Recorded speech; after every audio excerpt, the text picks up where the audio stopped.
riwayat satunya lagi, satu ayat yang kalian pelajari, kalian tadabburi lebih baik daripada 1000 rakaat dalam sholat. Itulah pentingnya ilmu dan itulah keberkahan daripada ilmu. Selalu mohon pertolongan kepada Allah. Insya Allah semoga ilmu ini jadi barakah. Kita tilawah terlebih dulu ya hadirin Al-Quran surah Al-Baqarah ayat ke-44. Kita tilawah Quran surah Al-Baqarah ayat ke-44. A'udzu billahi minasy syaithanir rajim. A'udzu billahi minasy syaithanir rajim. Atamuruna an-nasa bil birri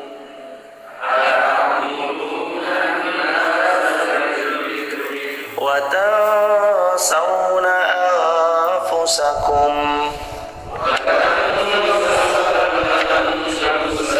wa antum tatluna al-kitab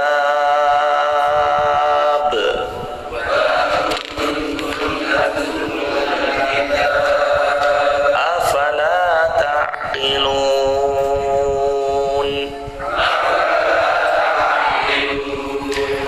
wasta'inu bis-sabri was-salah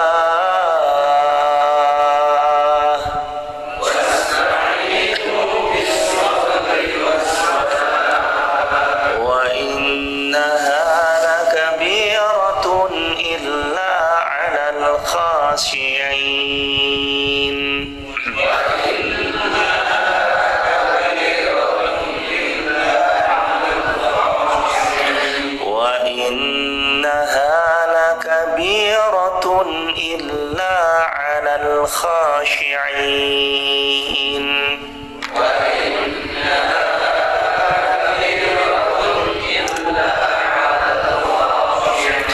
الذين يظنون أنهم ملاقو ربهم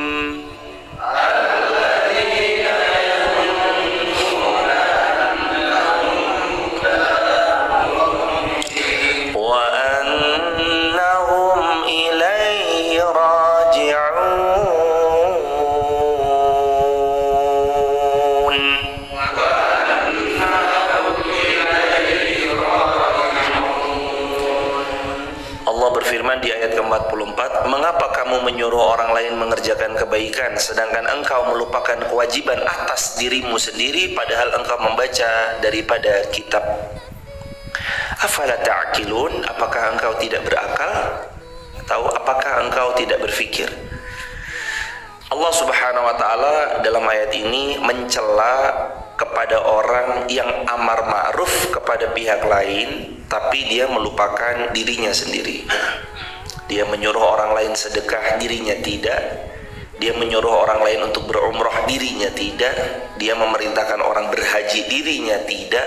Dia memerintahkan orang untuk duduk di majelis ilmu, dirinya tidak.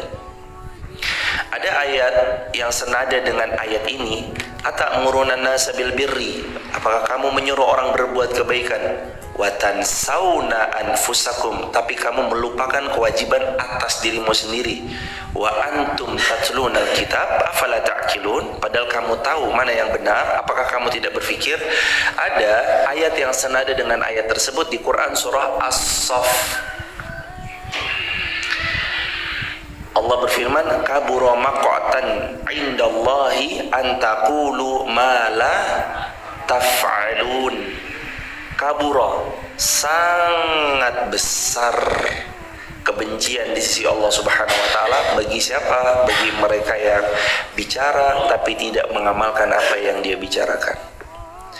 Dalam ayat ini Allah mencela orang yang beramar ma'ruf tapi tidak diiringi dengan pengamalan atas amar ma'rufnya tersebut. Ayat ini kami tujukan untuk diri kami pribadi sebelum kita semuanya menjadi pengingat bahwasanya siapa-siapa yang memerintahkan beramar ma'ruf dia mesti melihat kepada dirinya. Siapa-siapa yang mengajar dalam kebaikan setidaknya dia kembali kepada dirinya sendiri terlebih dahulu. Allah Subhanahu wa taala dalam ayat ini Allah Subhanahu wa taala mengingatkan, apakah pantas kalian wahai manusia, kalian semua menyuruh manusia lain berbuat kebaikan sedangkan kalian melupakan diri kalian sendiri untuk mengamalkannya? Tanda tanya. Kalian tidak melaksanakan apa yang kalian perintahkan kepada mereka, padahal kalian membaca Alkitab dan mengetahui kandungan berupa ancaman dari orang-orang yang mengabaikan perintah Allah. Apakah kalian tidak memikirkan apa yang kalian lakukan untuk diri kalian itu, sehingga kalian terjaga dari tidur dan mata kalian terbuka dari kebutaan?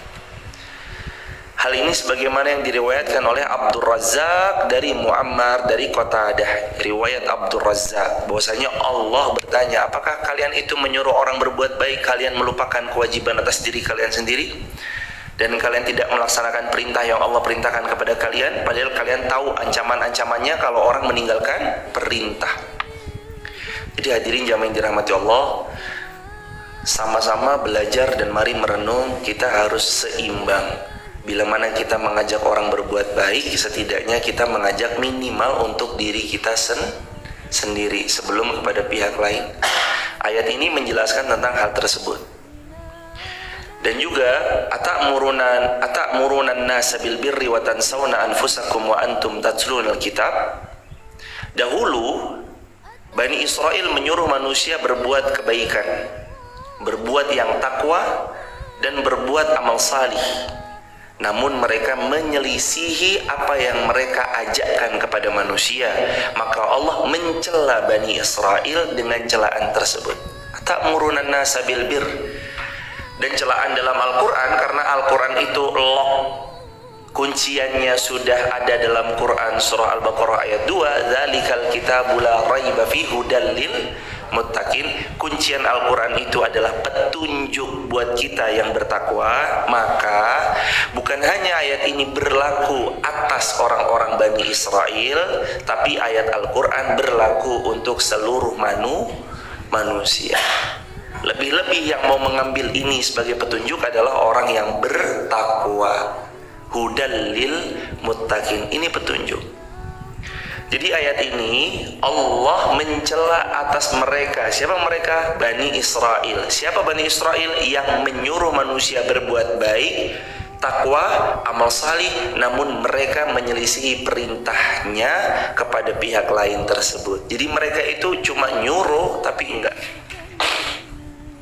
Waktu zaman-zamannya daripada Sayyiduna Salman Al-Farisi radhiyallahu an, Sayyiduna Salman Al-Farisi ini pernah untuk mencari kebenaran, beliau rela safar ke sini, pindah ke sini, pindah ke sini, pindah ke sini. Salah satunya beliau pernah cerita 1400 tahun lalu dalam pencarian kebenaran sebelum nanti berjumpa dengan baginda Rasulullah Muhammad SAW. Salman itu pernah ikut kepada seorang pendeta, sama kepada seorang orang alim lah kalau kita bilang gitu ya. Orang alim ini nyuruh infak sama jamaahnya, ayo jamaah infak, jamaah infak, jamaah infak. Tapi begitu infak terkumpul begitu banyaknya, dia simpan di peti-peti di bawah rumahnya, di bawah tanah, di bawah rumahnya. Lalu nggak lama terus kemudian orang ini meninggal dunia. Ketika orang ini meninggal dunia, orang-orang pada datang berkabunglah ini dan itu segala macam. Salman kemudian ngerasa, ini orang gimana sih? Ini orang nyuruh infak tapi dia malah memperkaya dirinya sendiri. Ini orang nyuruh sedekah tapi malah sedekahnya dikumpulkan, dimasukkan di bawah tanah. Terus akhirnya Sayyidina Salman Al-Farisi mengatakan, apakah kalian tidak tahu uang-uang yang kalian infakkan itu sejatinya untuk dirinya sendiri, dia kumpulkan di bawah tanah? Apakah kalian tidak tahu sejatinya uang yang disuruh oleh dia kalian berinfak itu akhirnya hanya disimpan oleh dia di bawah tanah? Ini ditunjukkan sama Sayyidina Salman Al-Farisi, ini tempatnya di sini. Akhirnya semuanya lalu kemudian tersadar. Pernah kejadian itu pada zaman ketika Sayyidina Salman Al-Farisi mencari kebenaran. Allahu Akbar walillahil hamd. Hadirin jamaah yang dirahmati Allah Subhanahu wa taala, itu Sayyidina Salman. Jadi terkait tentang seperti itu bisa jadi terjadi hadirin. Kita memerintahkan orang berbuat baik tapi kitanya lupa untuk melaksanakan kebaikan. Maka Ibnu Juraij menjelaskan tentang ayat atamuruna nasa bil birri. Pendapat Ibnu Juraij, mengapa kamu suruh orang lain berbuat kebaikan sedangkan kamu melupakan kebaikan pada dirimu sendiri? Ahli kitab dan orang-orang munafik menyuruh manusia berpuasa dan melaksanakan sholat. Jadi manusia disuruh untuk puasa dan melaksanakan sholat, tapi mereka sendiri tidak berpuasa dan tidak menunaikan sholat. Itu pendapatnya Ibnu Juraij. Muhammad bin Ishaq dari Sayyiduna Abdullah bin Abbas radhiyallahu anhuma, bahwa Sayyiduna Abdullah bin Abbas mengatakan, yakni Allah subhanahu wa ta'ala melarang manusia mengufuri apa yang ada pada ucapannya. Jadi kata Sayyidina Abdullah bin Abbas, kita ini nggak boleh mengkufuri apa yang ada dalam ucapan kita. Artinya kita mengingkari ucapan kita sendiri. Lalu mengkufuri apa yang telah Allah nubuwahkan kepada Nabi Muhammad SAW. Berarti nggak boleh mengingkari ucapan dalam yang kita suruh, nggak boleh mengingkari daripada nubuahnya Nabi Muhammad SAW. Sedangkan di ayat ini, yakni Bani Israel telah meninggalkan itu untuk dirinya sendiri dan menyelisih janji-janji mereka yang telah Allah ambil dari mereka, yakni untuk mentaati syariat Allah dan membenarkan baginda Rasulullah SAW. Halaman ke-235 tentang ayat atamuruna an-nasa bil birri wa tansawna anfusakum wa antum tatlunal kitab afala ta'qilun. Hadirin jamaah yang dirahmati Allah, riwayat Imam Ahmad dari Abu Wail, dia pernah cerita, dikatakan kepada Usamah, dan ketika itu aku dibonceng oleh Usamah, kata Abu Wail, tidakkah engkau menasihati Utsman ibnu Affan? Maka Usamah berkata, apakah kalian kira jika aku menasihati Sayyidina Utsman bin Affan, aku akan menyampaikannya kepada kalian? Sesungguhnya aku telah berbicara empat mata dengan Sayyidina Utsman bin Affan tanpa menimbulkan masalah yang aku sangat berharap tidak menjadi orang yang pertama membuka permasalahan tersebut.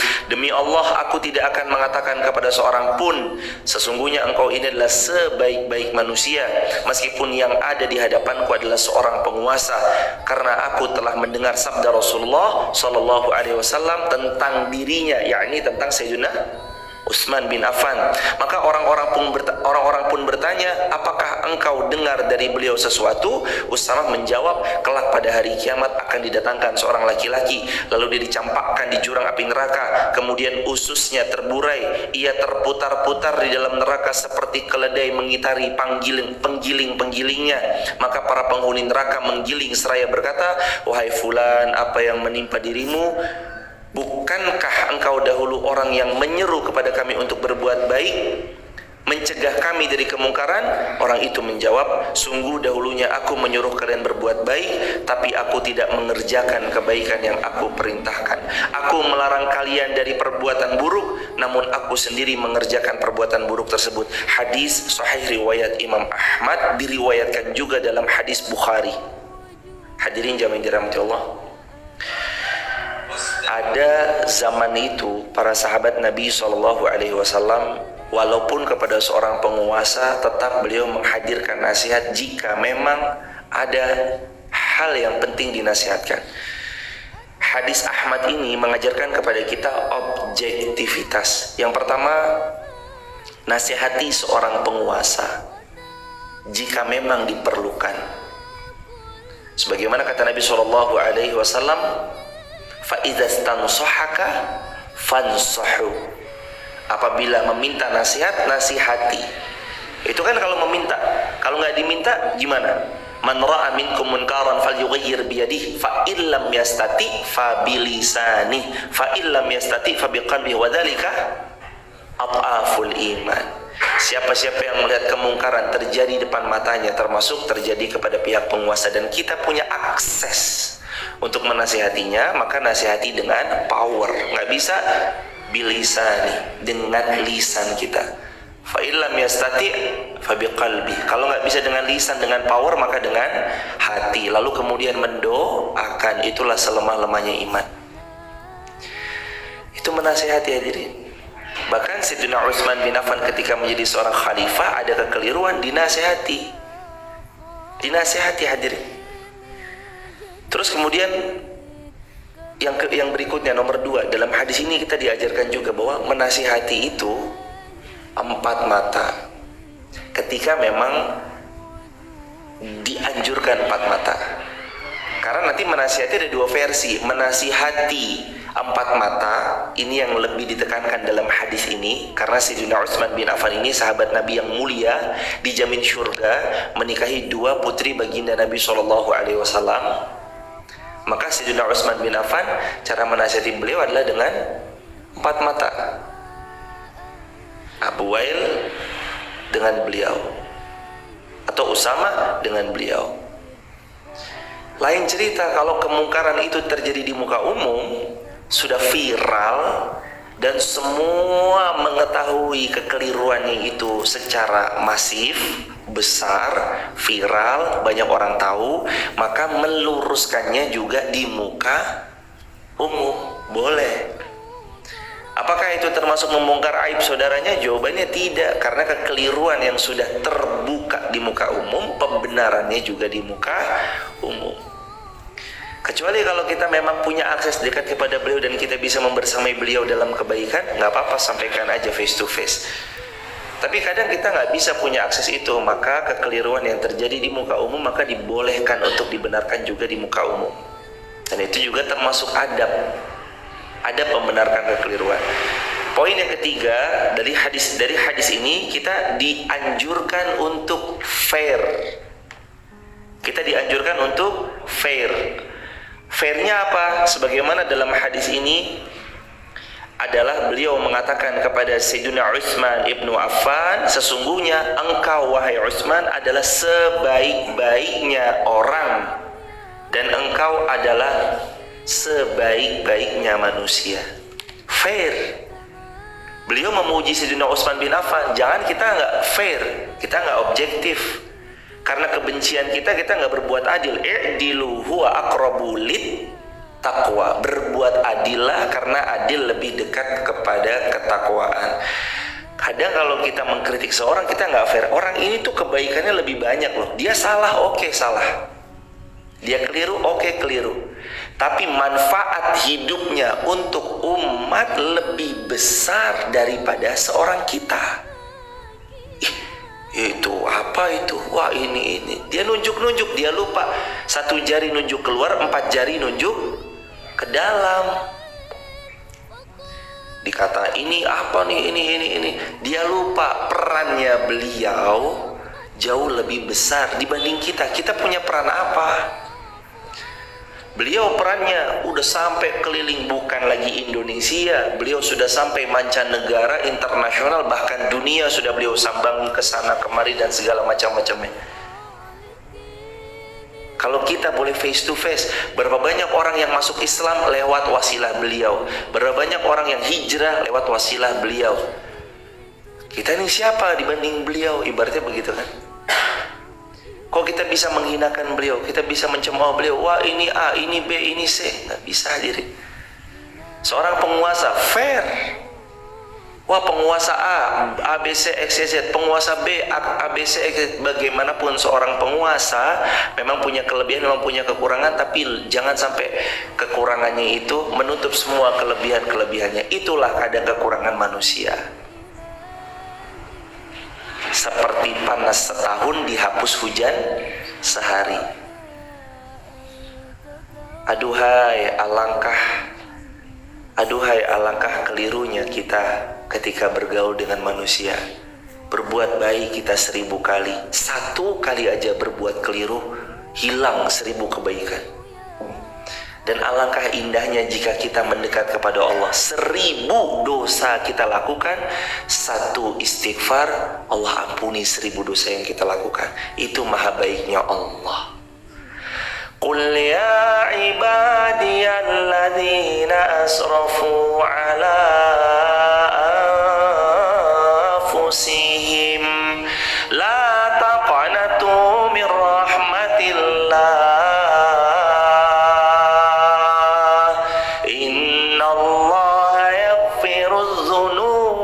جميعا إنه هو الغفور الرحيم. Wahai hambaku yang melampaui batas, sini kembali kepadaku. Jangan putus asa dari rahmatku. Aku ampuni dosamu semuanya, sebanyak apapun dosa-dosamu. Karena akulah yaghfir dzunuba jami'a, yang mampu mengampuni semua dosa. Dan akulah Ghafur, yang maha pengampun, Rahim lagi maha penyayang. Allahu Akbar walillahil hamd. Jadi itulah jadi bedanya Allah sama manusia. Bergaul sama manusia, 1000 buat baik, 1 keliru, 1000 kebaikan sirna. Mendekatlah kepada Allah, 1000 dosamu, 1 saja istighfar, astagfirullah wa atubu ilaih, Allah ampuni 1000 dosa-dosa yang pernah dilakukan. Ini Allah hadirin, Allah maha pengampun. Kembali dalam hadis, beliau tetap mengutarakan, wahai Sayyidina Utsman, demi Allah, engkau adalah sebaik-baik manusia. Bilang, kita datang kepada orang, mas, izin menasihati boleh? Ya boleh, silakan. Izin kritik boleh? Ya boleh, silakan. Dikritik, mas, demi Allah, Anda sebaik-baik manusia. Dikatakan dalam hadis ini, wahai Sayyidina Utsman, demi Allah, engkau sebaik-baik manusia, engkau sebaik-baiknya orang, engkau sebaik-baiknya penguasa. Hanya saja dia menasihati sesuatu, tapi dalam hadis ini nggak diceritakan. Karena dikatakan, aku tidak akan mengatakan kepada seseorang tentang bagaimana aku menasihati seorang penguasa. Kita nasihat yang face to face, ya udah, begitu tadi ketemu ini ya, iya. Ngomong apa? Enggak. Menasihati ya face to face. Kalau di face to face selesai, ya udah selesai urusan beliau sama beliau berdua. Dan beliau fair. Jangan kita nggak adil.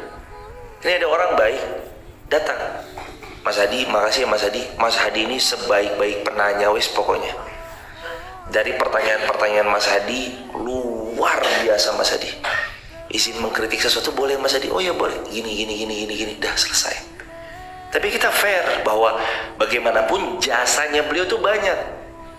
Berapa banyak orang akhirnya tahu ilmu dari pertanyaan-pertanyaannya Mas Hadi, ya kan? Dulu ada sahabat Nabi yang suka bertanya, dan wasilah sahabat Nabi yang bertanya, kita jadi tahu banyak hadis. Ya Rasulullah, ayul islamil khair? Islam mana yang paling baik? Ya Rasulullah, afsyus salam. Islam yang baik itu sebarkan salam. Wa it'amut ta'am. Islam yang baik itu bagi-bagi makanan. Wasilul arham. Islam yang baik itu sambung silatu rahim. Wa qiyamul lail aw wa qamal laili wan nasu niyam. Kamu bangun malam saat manusia sedang tertidur lelap, itu Islam yang baik. Ini barokahnya siapa? Barokahnya pertanyaan seorang sahabat. Ya Rasulullah, man abarru? Ya Rasulullah, saya ini harus bakti kepada siapa paling utama? Rasulullah jawab apa? Ummuka. Sumaman ya Rasulullah? Ummuka. Sumaman ya Rasulullah? Ummuka. Yang keempat, sumaman ya Rasulullah? Abuk, ibumu, baru ayahmu. Ini barokahnya siapa? Barokahnya sahabat yang bertanya. Ya Rasulullah, ayul a'mal ahabbu ilallah. Ada nanya lagi seorang sahabat, ya Rasulullah, amal apa yang paling Allah cintai? Rasulullah menjawab, as-salatu ala waqtiha, birrul walidain, jihadu fi sabilillah. Salat kalian on time, bakti kalian pada orang tua, dan berjihadlah di jalan Allah. Ini barokahnya siapa? Barokahnya Arab Badui. Ada lagi, ya Rasulullah, mata sa'ah, kapan hari kiamat? Rasulullah nggak jawab, Rasulullah malah tanya balik, ma'adattalaha, kamu siap-siap apa persiapannya untuk jumpa hari kiamat? Ya Rasulullah, saya berjumpa hari kiamat persiapannya tidak dengan banyaknya sholat kecuali yang wajib, tidak dengan banyaknya puasa kecuali yang wajib, tapi saya mempersiapkan temu hari kiamat, ketemu jumpa hari kiamat dengan saya mencintaimu ya Rasulullah. Kata Rasulullah sallallahu alaihi wasallam, anta ma'aman ahbabta, engkau kelak akan dibangkitkan bersama orang yang kau cinta. Barokahnya apa nih? Barokahnya yang bertanya. Maka kalau ada orang punya kebaikan, objektiflah. Oke, ini orang punya kekurangan di sini, ya, tapi jangan menutup mata dari kebaikan-kebaikannya. Alah ini. Kadang mata kalau udah nggak suka, semua kebaikannya hilang dan salah semuanya. Nggak bisa begitu hadirin. Objektif lah. Orang ini pernah berjasa dalam hidup kita, ya sudah, terima kasih sudah berjasa, sukses selalu. Objektif. Maka dalam hadis riwayat Ahmad ini kita diajarkan oleh Abu Wail dan diajarkan oleh Usama, beliau memuji Sayyidina Utsman bin Affan karena beliau tuh perannya banyak. Ingat gak waktu perang Tabuk datang bawa berapa? Pertama 1.000 dinar, datang kedua bawa berapa? 10.000 dinar. Total berapa? 11.000 dinar. 1 dinar 4 juta rupiah. 11.000 dinar sama dengan 44 miliar sedekahnya Sayyidina Utsman bin Affan di perang Tabuk. Berhenti? Belum. Bawa 940 atau 960 ekor unta terbaik, 40 kuda perang terbaik, masing-masing seekor harganya kisaran 1 M kali 1000 ekor 1 triliun tambah 44 M 1 triliun 44 miliar sedekahnya Sayyidina Utsman. Belum lagi Syekh Mahmud Al-Misri dalam kitab Ashabur Rasul mengatakan Sayyidina Utsman bin Affan dengan hartanya 1/3 penduduk Madinah pernah menerima sedekahnya Sayyidina Utsman bin Affan. 1/3 penduduk Madinah pernah berhutang pada Sayyidina Utsman bin Affan, dan 1/3 penduduk Madinah pernah dilunasi hutang-hutangnya oleh uangnya Sayyidina Utsman bin Affan. Jadi peran beliau hadirin, orang kaya yang berinfak itu loh. Nomor yang keempat, masjid akan makmur. Faktor salah satu di antara 5-nya yang keempat adalah agniya yang berinfak. Yang pertama ada ustadz yang ikhlas, yang menetap, yang membersamai. Yang kedua ada kegiatan yang maslahat. Yang ketiga ada pemuda yang bergerak. Yang keempat ada agni yang berinfak. Yang kelima ada pemimpin yang adil, DKM yang siap berbuat adil ketika datang tamu-tamunya. Yang keempat, itulah Sayyidina Utsman, agniya, orang kaya tapi menolong agama Allah dengan hartanya. Jangan sampai kaya tapi bakhil, kaya tapi medit, kikir, koret, begini banget, jangan. Dan hadirin, kita juga harus baik sangka. Kalau ada orang tidak pernah kita lihat, kok kita nggak pernah disupport ya, bukan tidak pernah disupport, boleh jadi beliau berinfak tapi di tempat yang lain. Harus baik sangka terus sama orang. Kenapa poin 1? Harus ada ulama yang mukhlis, yang ikhlas, menetap. Karena hadirin, kalau hadirin sakit gigi, apakah harus semua dokter gigi di Wonosobo ini kita datangi? Kalau kita sakit gigi, apakah harus semua dokter gigi di Wonosobo kita datangi? Tidak. Cukup datang kepada 1 dokter gigi. Kalau kita ada sakit di bagian dalam, apakah semua dokter penyakit dalam kita datangi satu-satu? Enggak. Enggak sembuh. Datang ke dokter ini bilangnya beda. Kok begini? Datang ke dokter ini bilangnya beda lagi.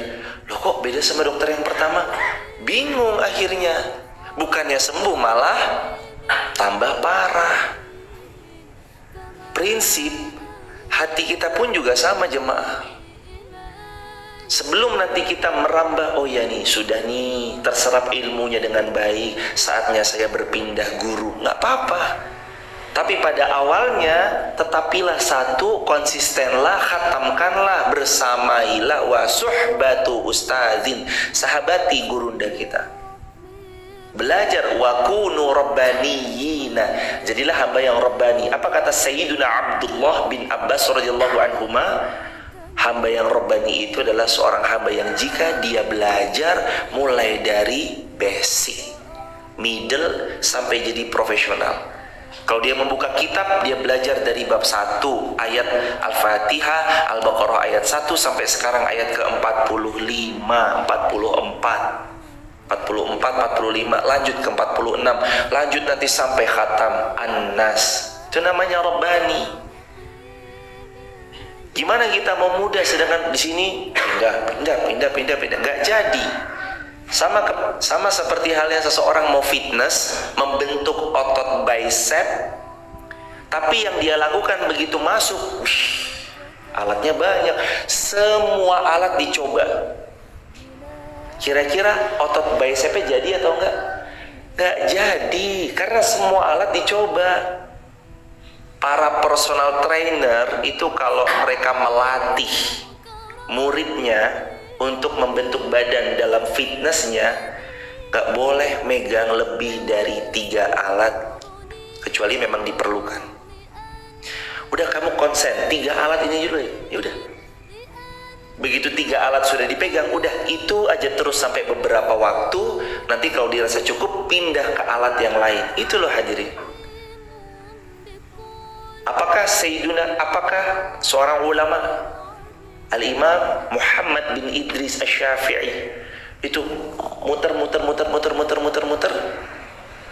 Bukannya kita pernah mendengar ceritanya beliau menimba ilmu sampai tuntas kepada Al-Imam Malik bin Anas, sampai-sampai, wahai Imam, saya harus belajar kemana lagi? Minta rekomendasi gurunya. Kata Imam Malik bin Anas, beliau mengatakan, dulu tuh ada yang pintar, lebih pintar dari saya. Beliau bernama Al-Imam Abu Hanifah, tapi orangnya udah wafat. Sekarang ada muridnya, Imam Abul Hasan Syaibani. Kamu main ya ke sana, menimba ilmu dari dia. Barulah Imam Syafi'i lalu kemudian menimba ilmu daripada Imam Abul Hasan Asy-Syaibani. Tapi kepada Imam Malik bin Anas diselesaikan dulu. Jadi nggak jadi kutu loncat, nggak jadi apa-apa. Kutu loncat tuh nggak jadi apa-apa hadirin. Kan kita tahu rumusnya, sebagaimana ahli hikmah mengatakan, man sabata nabat. Siapa yang konsisten, dia akan tumbuh. Ini perkataan ini kadang kita lupa untuk mengamalkannya. Man sabata nabat. Kalau kita mau tumbuh, konsisten, meneteslah di satu tempat, di satu titik. Dah. Netes di A, ya udah netes aja di situ. Netes di Kejajar, ya sudah netes aja di Kejajar. Dah, netes.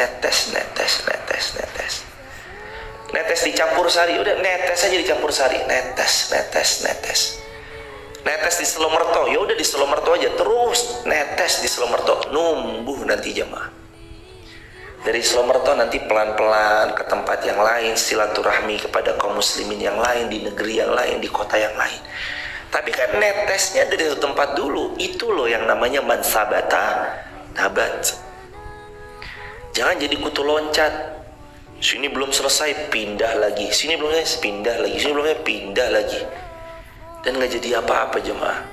Makanya kiai-kiai itu biasanya beliau nggak mau nerima santri yang santri pindahan ya. Biasanya kiai-kiai alim itu nggak mau nerima santri pindahan yang tidak ada rekomendasi dari kiainya. Artinya nih, wah nggak betah nih, langsung pindah aja. Nggak, kecuali dapat rekomendasi dari kiainya. Minta dulu, kamu pondok ulama mana? Itu pondoknya Mbah Haji Ahmad Dahlan Mualimin Yogyakarta. Ya udah, misalnya mau pindah, minta siapa kiainya? Kiai Isrono Firman, Ustadz Isrono Firman. Ya udah, minta tanda tangan Ustadz Isrono Firman bahwa ini sebenar santri saya dia orang baik, mungkin dia di sini ada satu dan lain hal, mudah-mudahan nanti di pondoknya yang baru Allah memudahkan ia dalam belajar.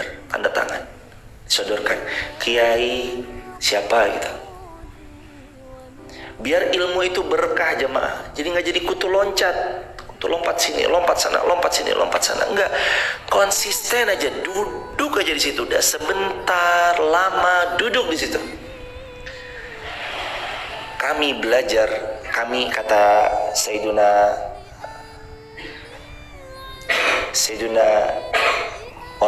kami belajar, kata Imam Syafi'i, kami belajar adab aja itu puluhan tahun. Berkata juga Al-Imam Ahmad bin Hanbal, muridnya Imam Syafi'i rahimahullah, kami belajar adab tuh lama, puluhan tahun. Belajarnya puluhan tahun hadirin. Kadang na'udzubillahnya terjadi di lapangan, baru belajar 1 ayat, 2 ayat, gurunya langsung bukan main. Baru belajar setahun langsung gurunya dicap A, B, X, Y, Z. La haula wala quwata illa billah. Sayang. Jadi belajar itu bukan untuk menembakkan kepada pihak lain, tapi belajar untuk kunna nata'allam li anfusina. Kita belajar untuk diri kita sendiri. Jadi berbuat adillah. Kalau memang beliau baik, katakan baik. Sayyidina Utsman, engkau adalah sebaik-baik manusia. Ini fair nih namanya. Aku tidak akan ceritakan kepada siapapun tentang apa nasihatku, tapi aku katakan kepada beliau bahwa beliau adalah sebaik-baik manusia. Sahabat Nabi nomor 3 loh jemaah. Abu Bakar di surga, Umar di surga, Utsman bin Affan di surga. Baru yang keempat Ali bin Abi Thalib di surga. Yang kelima Talhah bin Ubaidillah di surga. Yang keenam Sa'id bin Zaid di surga. Yang ketujuh Sa'ad bin Abi Waqqas di surga. Yang kedelapan Zubair bin Awam di surga. Yang kesembilan Abdurrahman bin Auf di surga. Yang kesepuluh Abu Ubaidah Amir bin Jarrah di surga. 10 sahabat dijamin masuk surga. Allahu Akbar. Gimana nggak sebaik-baik manusia? Sampai bahkan ada seorang tabi'in punya kalimat sederhana begini. Bahkan debu yang menempel di hidungnya sahabat masih lebih baik dari kami. Ini tabi'in yang mengucapkan, tabi'in, sahabat, tabi'in, tabi'ut tabi'in. Generasi emas gemilang dalam Islam, sahabat Nabi, para tabi'in, yakni murid-muridnya para sahabat, tabi'ut tabi'in, murid-muridnya para tabi'in. Tabi'in mengucapkan debu yang menempel di hidungnya para sahabat Nabi sallallahu alaihi wasallam radhiyallahu anhum ajma'in lebih baik dari kami. Apalagi kita jemaah. Kalau tabi'in aja ngucap begitu, apalagi kita nih siapa? Tabi'ut panjang kita nih 1400-an tahun. Kalau tabi'in saya sampai mengucap debu yang menempel di hidungnya saat para sahabat Nabi ikut berjuang berjihad bersama Nabi di jalan Allah, menegakkan li'ila'i kalimatillah, itu lebih baik daripada kami nih. Ini nih kami nih semua nih. Allahu Akbar. Maka adillah. Kita lanjut ke sedikit ayat berikutnya.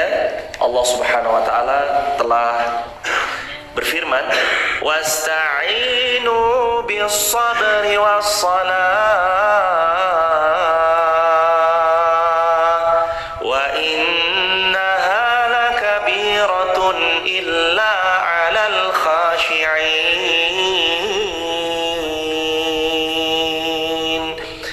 Wasta'inu bis-sabri was-salah, dan mohonlah kalian semua kepada Allah pertolongan atas persoalan hidup yang kalian rasakan. 2 syaratnya. Yang pertama bis-sabri, dengan penuh kesabaran. Yang kedua was-salah, adukan, curhatkan, sampaikan hajat kalian di atas hamparan sajadah sambil menunaikan sholat. Curhat ke Allah, mengadulah kepada Allah. Al-Quran surah Yusuf, ketika ayahnya Ya'qub berkata, Quran surah Yusuf ayat 86. Innama ashku bathi wa huzni ilallah.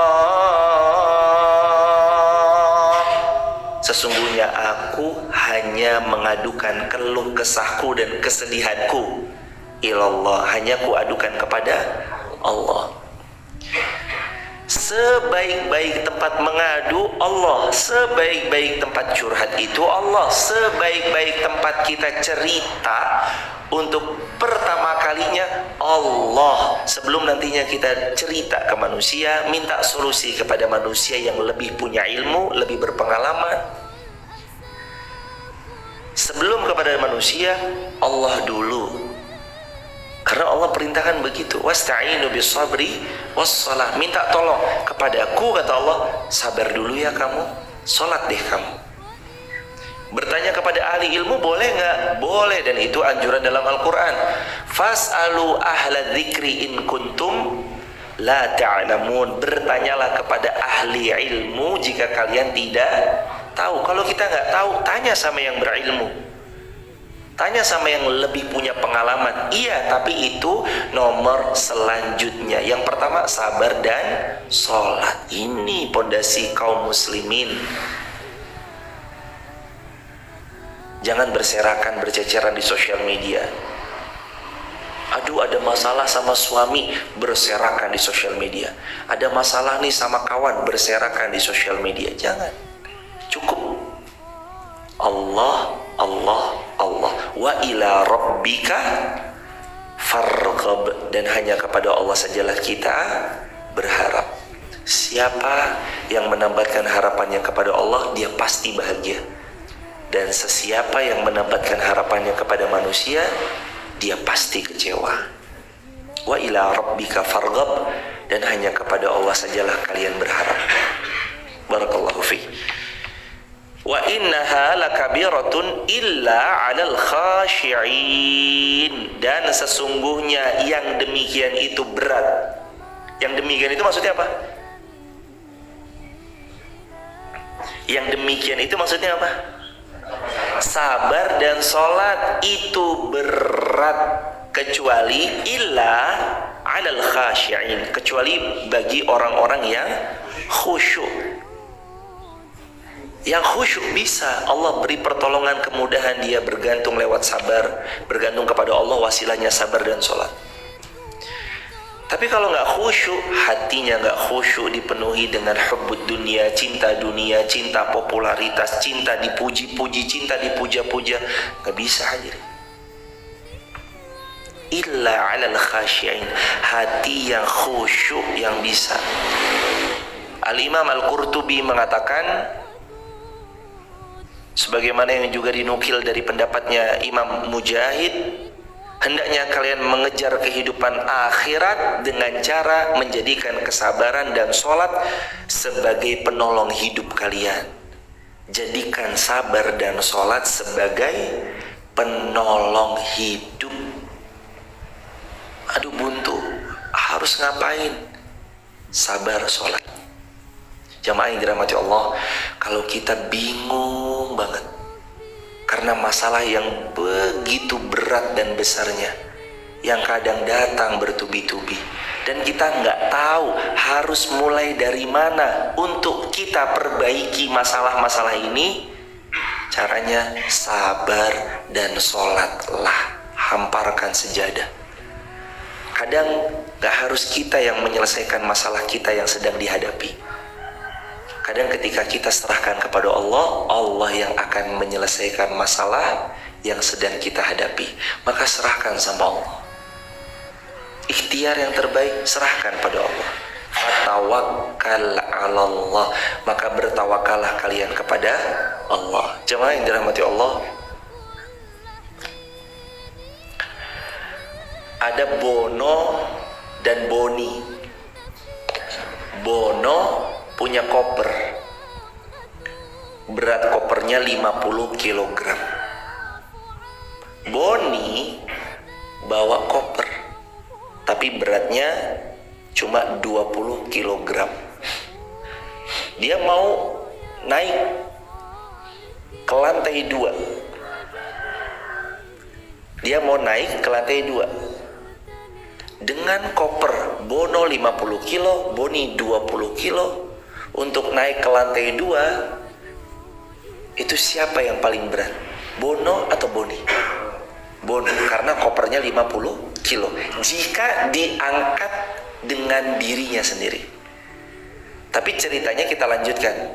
Boni 20 kilo kopernya diangkat sendiri untuk naik ke lantai 2 tanpa lift melewati tangga. Sedangkan Bono menyerahkan kepada porter untuk porter membawakan kopernya naik ke lantai 2. Siapa yang lebih berat, Bono atau Boni? Boni, karena ngangkut mikul beban sendiri. Bono menyerahkan bebannya kepada porter. Hidup kurang lebih demikian. Kenapa kita anggap beban kita berat? Karena kita memikul beban hidup kita sendiri. Kita nggak serahin kepada Allah. Kita merasa bisa, oh tenang ini bisa, oh tenang ini bisa. Ternyata berantakan. Man kanatid dunya hammah farraqallahu syamlah. Kamu dunia sih ngejarnya, farraqallahu syamlah, ya Allah cerai beraikan urusannya. Karena bukan Allah tujuannya. Serahkan pada Allah. Setelah ikhtiar terbaik, kembalikan pada Allah. Berproses terus ke Allah. Terus libatkan Allah. Allah akan dengan luar biasa bergegasnya membersamai kita dalam kebaikan. Libatkan Allah. Wasta'inu bis-sabri was-salah wa innaha lakabiratun illa 'alal khashi'in. Cuma orang yang khusyuk yang bisa. Yang enggak khusyuk enggak bisa. Yang khusyuk yang bisa, yang enggak khusyuk enggak bisa. Apa yang dimaksud dengan khusyuk? Ibnu Abi Talhah meriwayatkan dari Sayyiduna Abdullah bin Abbas radhiyallahu anhuma bahwasanya Sayyiduna Abdullah bin Abbas mengatakan illa 'alal khashi'in, kecuali orang-orang yang khusyuk. Maksudnya adalah yakni orang-orang yang membenarkan apa yang Allah firmankan.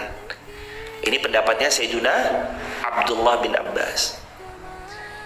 Siapa yang khusyuk? Yang membenarkan perintah Allah. Artinya dia yakin sama Allah bahwa masalah ini selesai kok, dibawa di atas sejadah. Gak seburuk yang kita kira, gak seburuk yang kita duga, gak seburuk yang kita bayangkan. Dibawa di atas sejadah, selesai, kelar. Tapi kadang kita tuh dihantui rasa takut, kekhawatiran oleh kita sendiri. Kita yang membuat-buat, wah nanti begini gimana, nanti begini gimana. Padahal begitu ditemui, nggak seburuk yang kita kira. Dan masalah itu dibawa ke atas sejadah, pasti selesai. Sahabat yang dirahmati Allah, masalah apapun yang dibawa di atas sajadah pasti selesai. Nggak mungkin nggak selesai. Allah itu kalau udah melihat hambanya, ya Allah tolong hamba, ya Allah bantu hamba, ya Allah lindungilah, itu nggak mungkin Allah membiarkan hambanya ini turun tangannya terus kosong tanpa Allah beri keputusannya. Nggak mungkin. Begitu hambanya angkat tangan, ya Allah, berserah dia kepada Allah, Allah langsung tetapkan pengabulannya, Allah tetapkan jalur-jalur penyelesaian masalahnya. Maka nggak ada masalah yang dibawa di atas sejadah kecuali pasti selesai. Selesaikan masalahmu di atas sejadah. Sebelum kita bertanya kepada orang yang berilmu, datang kepada yang lebih berpengalaman. Yang pertama dulu, hamparkan sejadah, sabar, lalu kemudian sholat. Wasta'inu bis-sabri was-salah. Minta tolong kepada Allah, sabar, lalu kemudian sholat. Baik jamaah yang dirahmati Allah, yang ayat berikutnya, alladzina yadhunnuna annahum mulaqu rabbihim wa annahum ilaihi raji'un. Insyaallah besok kalau Allah mengizinkan akan dibahas. Begitu hadirin jamaah dirahmati Allah, barakallahu fikum. Semoga Allah memuliakan jamaah semuanya, jamaah TikTok, YouTube, Instagram, dan seluruh kaum muslimin yang hadir di Masjid Fatimah Garung tercinta Wonosobo. Semoga dimuliakan Allah selalu, dan Allah menjadikan kita saudara di dunia, saudara sampai surga. Dan bagi sahabat TikTok, YouTube, Instagram, bila mana ada di antara sahabat ada yang berkenan bergabung di grup WhatsApp kajian saya, sahabat bisa tap link di bio atau save nomor WA saya 0812 13 60 70 20 0812 13 60 70 20. Tolong dibantu tulis di kolom komentar. Nanti di WhatsApp aja ke nomor tersebut, saya fulana atau saya fulan, asalnya mana, negaranya mana, saya yang tadi ikut kajian subuh syur. Nanti dibalas oleh admin. Begitu sahabat.